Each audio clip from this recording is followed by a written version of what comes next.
मैंने पटना एम्स में हुए फर्जी डॉक्यूमेंट्स के आधार पे नियुक्ति हुई थी। किसकी?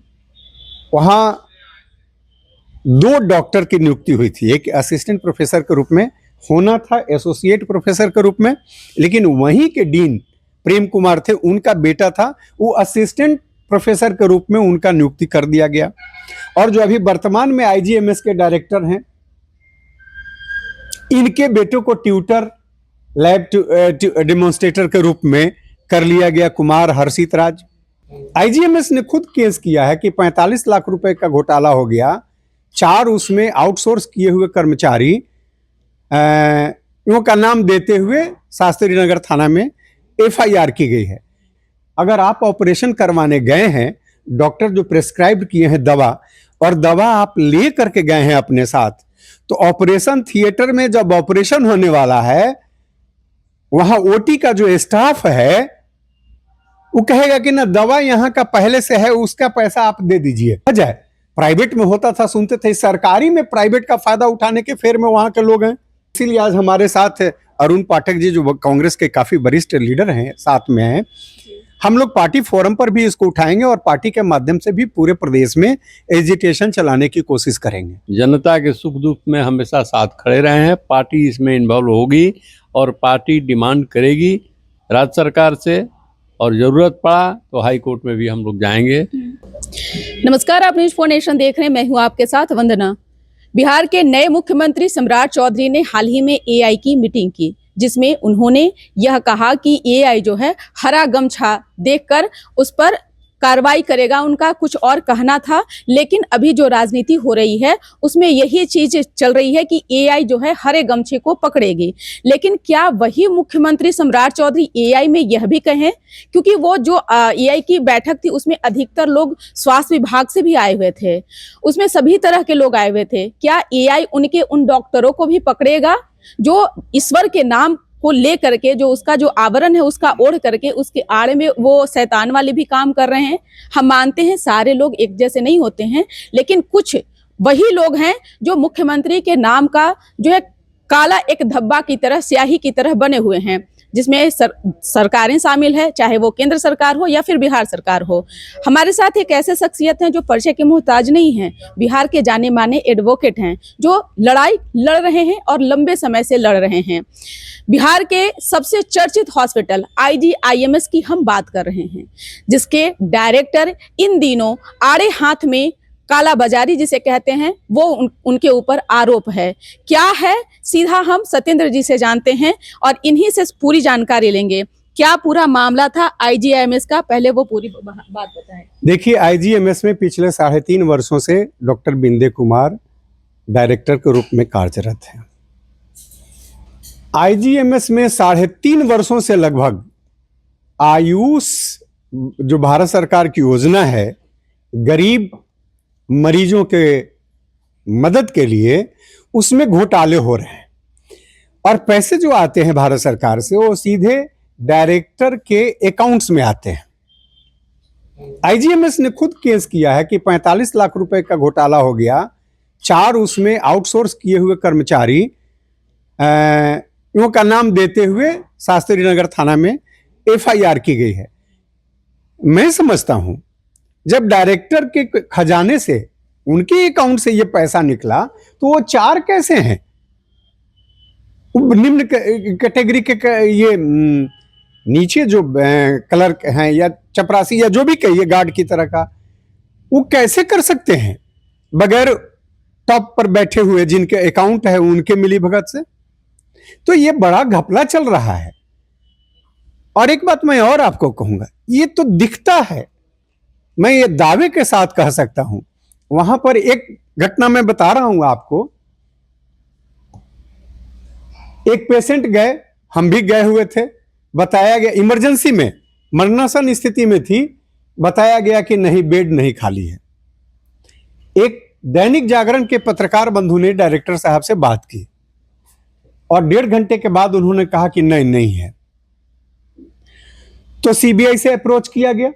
सीबीआई के किसी ऑफिसर ने बात की डायरेक्टर महोदय से, तो तुरंत बेड निकल गया। और भर्ती हो गए, महिला एक थी, भर्ती कर लिया गया। मैं जब ऊपर गया वार्ड में तो देखा कि 10 से 12 सीट वैकेंट वहां खाली है, कोई नहीं उस पर है। तो ये तो हालात है आईजीएमएस का। इतना ही नहीं, अगर आप ऑपरेशन करवाने गए हैं, डॉक्टर जो प्रेस्क्राइब किए हैं दवा, और दवा आप ले करके गए हैं अपने साथ, तो ऑपरेशन थिएटर में जब ऑपरेशन होने वाला है, वहां ओटी का जो स्टाफ है वो कहेगा कि ना दवा यहां का पहले से है, उसका पैसा आप दे दीजिए, आप अपनी दवा बात छोड़िए। वहां वो कहेगा कि यहां का दवा ये लग रहा है और उसके इतने हजार रुपए हो हुए, और वो आपसे पैसे ले लेगा, और आप जो दवा लेकर के गए हैं जो कुछ सरप्लस भी रहेगा उसको वो रख लेगा। और इस तरह से चल रहा है, और आप रिसिस्ट नहीं कर सकते हैं क्योंकि आपका पेशेंट टेबल पर है ऑपरेशन का। अगर आप कहीं कुछ ऐसा करेंगे तो हो सकता है आपके पेशेंट का जान भी जा सकता है। इसके पीछे कौन कौन है? एक तो जरूर कहा जा सकता है कि जिसके ऊपर जिम्मेवारी है पूरे इंस्टीट्यूशन की, पूरे आईजीएमएस की, वो अगर एडमिनिस्ट्रेटर सही नहीं रहेगा तो इस तरह की घटनाएं घटेगी। अगर वो बोल्ड और मजबूत एडमिनिस्ट्रेटर रहेगा तो कैसे ही इस तरह की घपलेबाजी हो सकती है। ये क्या कहा जाए, प्राइवेट में होता था सुनते थे, सरकारी में प्राइवेट का फायदा उठाने के फेर में वहां के लोग हैं और शोषण कर रहे हैं, लूट रहे हैं पेशेंट को बेड देने पर। क्यों कहा जाता है कि बेड नहीं है? मजबूरी में कोई पैसे दे करके और बेड फिर प्राप्त करेगा, दलाल वहां बैठे हुए हैं। आपको कैसे पता चला? फिर आपने फिर आगे सुनिए कि आप एफआईआर भी किए, वो के उस दौर में से भी जो है गुजरे हैं, या फिर कंप्लेन भी हाँ। आपने किया है? क्या है पूरा मामला वो पूरी तरीके से? मैंने पटना एम्स में हुए फर्जी डॉक्यूमेंट्स के आधार पे नियुक्ति हुई थी। किसकी? वहां 2 डॉक्टर की नियुक्ति हुई थी, एक असिस्टेंट प्रोफेसर के रूप में होना था, एसोसिएट प्रोफेसर के रूप में, लेकिन वहीं के डीन प्रेम कुमार थे, उनका बेटा था, वो असिस्टेंट प्रोफेसर के रूप में उनका नियुक्ति कर दिया गया। और जो अभी वर्तमान में आईजीएमएस के डायरेक्टर हैं, इनके बेटों को ट्यूटर, लैब डेमोन्स्ट्रेटर के रूप में कर लिया गया, कुमार हर्षित राज। ओबीसी नॉन क्रीमिलियर का सर्टिफिकेट ये दोनों बनवा करके किए। और नियुक्ति किस पर हुई? ईडब्ल्यूएस के रूप में एप्लीकेशन दिया गया, नॉन ओबीसी नॉन क्रीमिलियर के रूप में, और इनका अपॉइंटमेंट हुआ ईडब्ल्यूएस के रूप में, जो सामान्य वर्ग के लोगों का होता है। अब बताइए, ये डायरेक्टर हैं, इनकी पत्नी भी नौकरी करती है, प्रेम कुमार भी एक हेड थे, डीन थे, और ये लोग ओबीसी नॉन क्रीमिलियर का सर्टिफिकेट बनवा दिए, फर्जी बनवा लिए एसडीओ सदर पटना के यहां से। तो ये तो ओबीसी के उन लोगों का भी हकमारी है जो गरीब हैं। तो जब आप कंप्लेन किए वो मामला कहां हाँ, तक पहुंचा? मैंने डायरेक्टर सीबीआई को ये कंप्लेन किया। सीबीआई ने मेरे उस कंप्लेन पे इन्वेस्टिगेशन शुरू किया, प्राइमा फेसी ये सही लगा तो एफआईआर दर्ज किया। लेकिन मेरी शिकायत है ये 9 महीना पहले हुआ था, 4/8/2025 को ये एफआईआर दर्ज हुआ सीबीआई पटना एसीबी के द्वारा। मैं लगातार सीबीआई के संपर्क में रहा इन इन्वेस्टिगेशन को आगे बढ़ाने के लिए। बहुत सारे डॉक्यूमेंट्स मांगे भी गए डॉक्टर बिंदे कुमार से। उन्होंने चूंकि अपनी आइडेंटिटी छुपा करके, एड्रेस आइडेंटिटी छुपा करके ये सर्टिफिकेट लिया था पटना सदर से, लेकिन सीबीआई को ये सारा पता चला। लेकिन कहीं ना कहीं वहां के ऑफिसर मैनेज हो गए, आज तक इनके विरुद्ध कोई कार्रवाई नहीं हुई। इस बीच में डायरेक्टर का इनका कार्यकाल खत्म हो रहा था। ये चूंकि एचओडी हैं पेडियाट्रिक सर्जरी एम्स पटना के, मूल रूप से यहां पर हैं डिप्यूटेशन पे, तो लियन की अवधि इनकी आगे बढ़नी नहीं चाहिए। अगर किसी के विरुद्ध कोई जांच चल रहा हो तो उसके लियन की नहीं बढ़नी चाहिए, इनको डायरेक्टर से हटा देना चाहिए था, आगे नहीं बढ़ना चाहिए था। लेकिन इनका एक्सटेंशन हुआ, इनकी इतनी पहुंच है सरकार में। इतना ही नहीं, बिहार में जो बिहार स्टेट हेल्थ यूनिवर्सिटी है, उसके भी एक्टिंग वाइस चांसलर हैं। उसके चांसलर होते हैं पदेन चीफ मिनिस्टर।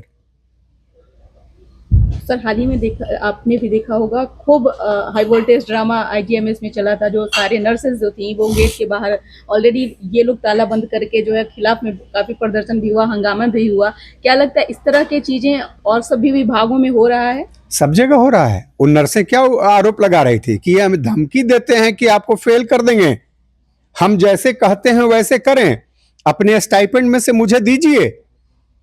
ये बहुत तरह के स्कैम चल रहा है। एमबीबीएस के लड़के, उनके कॉपी बदल दिए जा रहे हैं, उनको किसी को पहले बेच दिया जा रहा है क्वेश्चन।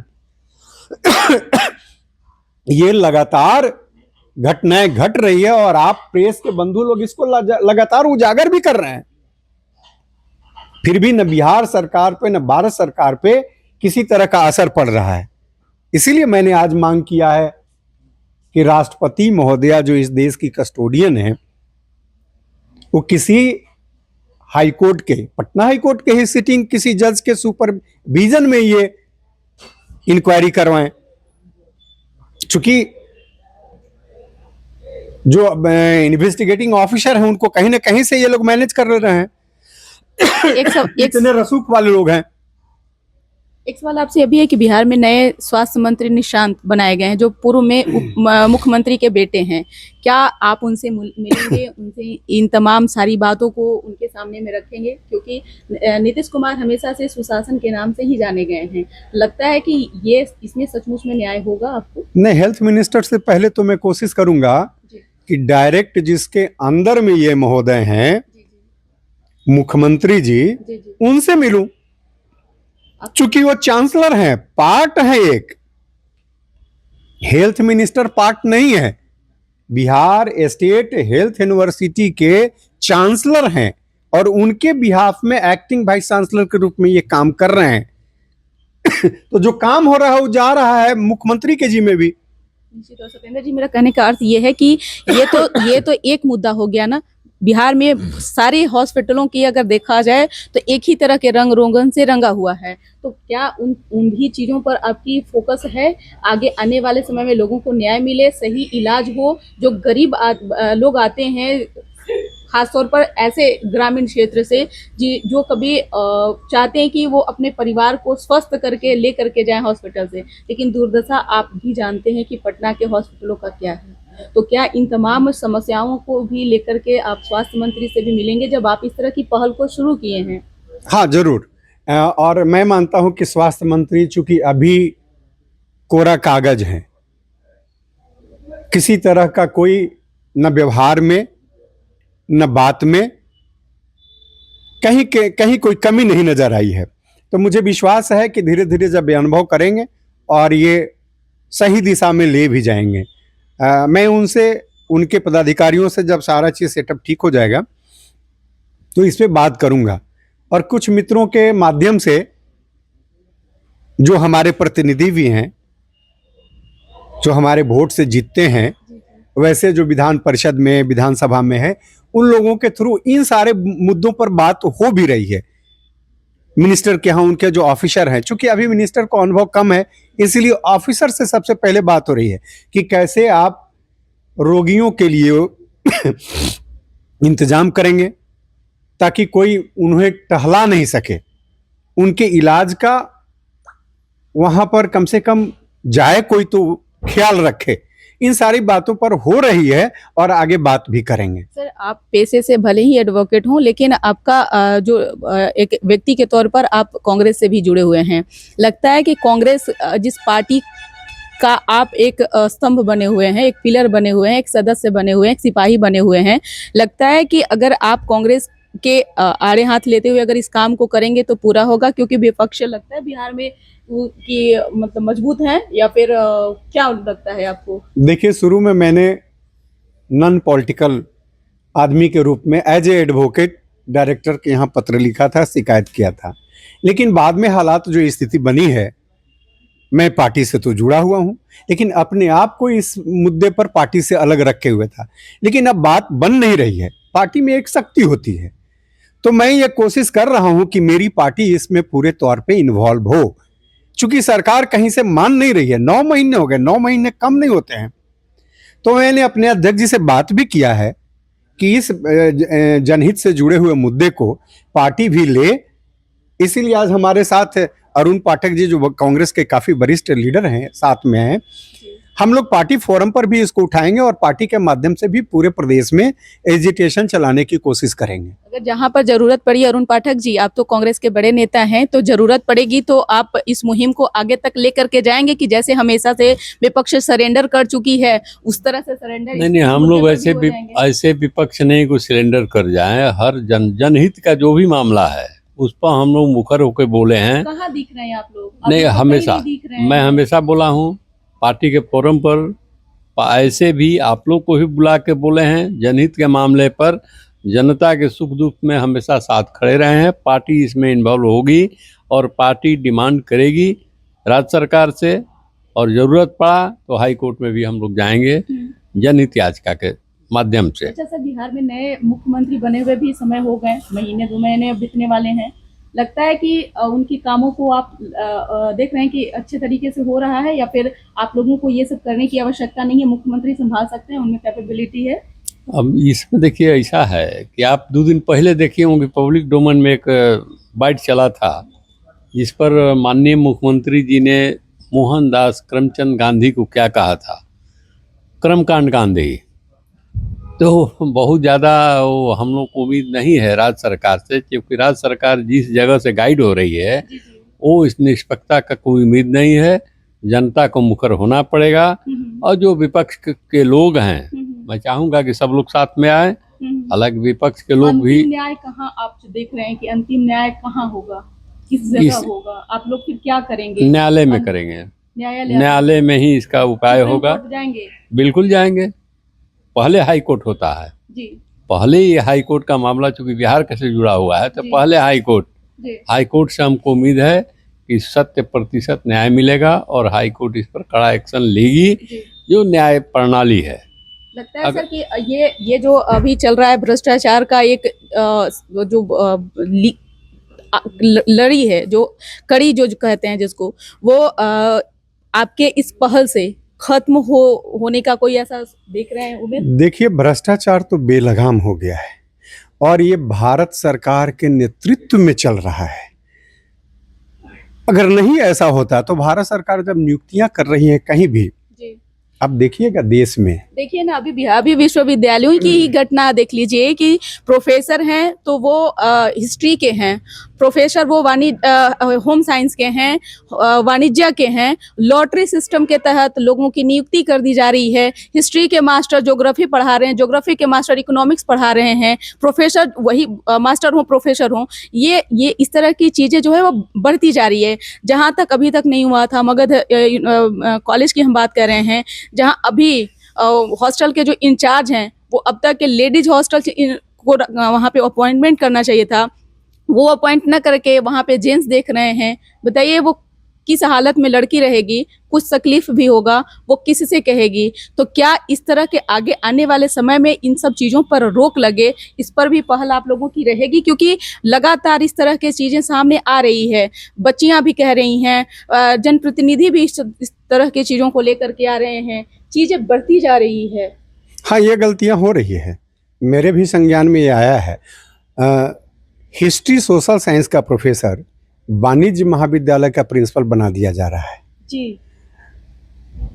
तो ये तो उचित नहीं है। इसके मेन मालिक राज्यपाल होते हैं, राजभवन होता है, लोकभवन होता है। साइंस का प्रोफेसर किसी आर्ट्स कॉलेज में बना दिया जाए, और आर्ट्स के प्रोफेसर उसमें भी लिटरेचर का नहीं, सोशल साइंस का, इकोनॉमिक्स वगैरह का, और उसको किसी साइंस स्ट्रीम वाले जैसे पटना साइंस कॉलेज है उसका प्रिंसिपल बना दिया जाए, तो ये तो लॉटरी सिस्टम, ये तो बहुत शर्मनाक बात, ये बहुत शर्मनाक बात है ना। प्रोफेसर सुहेली को यही काम किया गया था जिसमें उन्होंने डिनाई किया, और ये हॉस्टल जहां लड़की की हॉस्टल है उसमें जेंट्स को बना देना था। ये तो पता नहीं किस दिमाग वाले और कैसे ये लोग कर रहे हैं।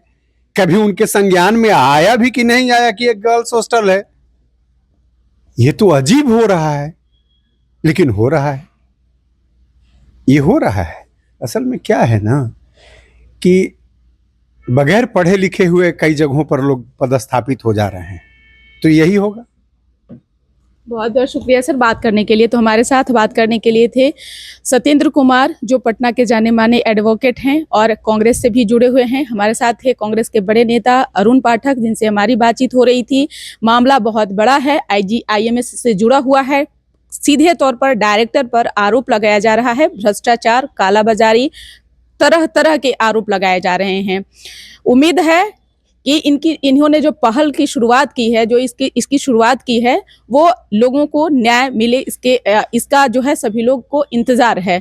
इसकर बस इतना ही। बने रहिए न्यूज़4 नेशन के साथ। धन्यवाद।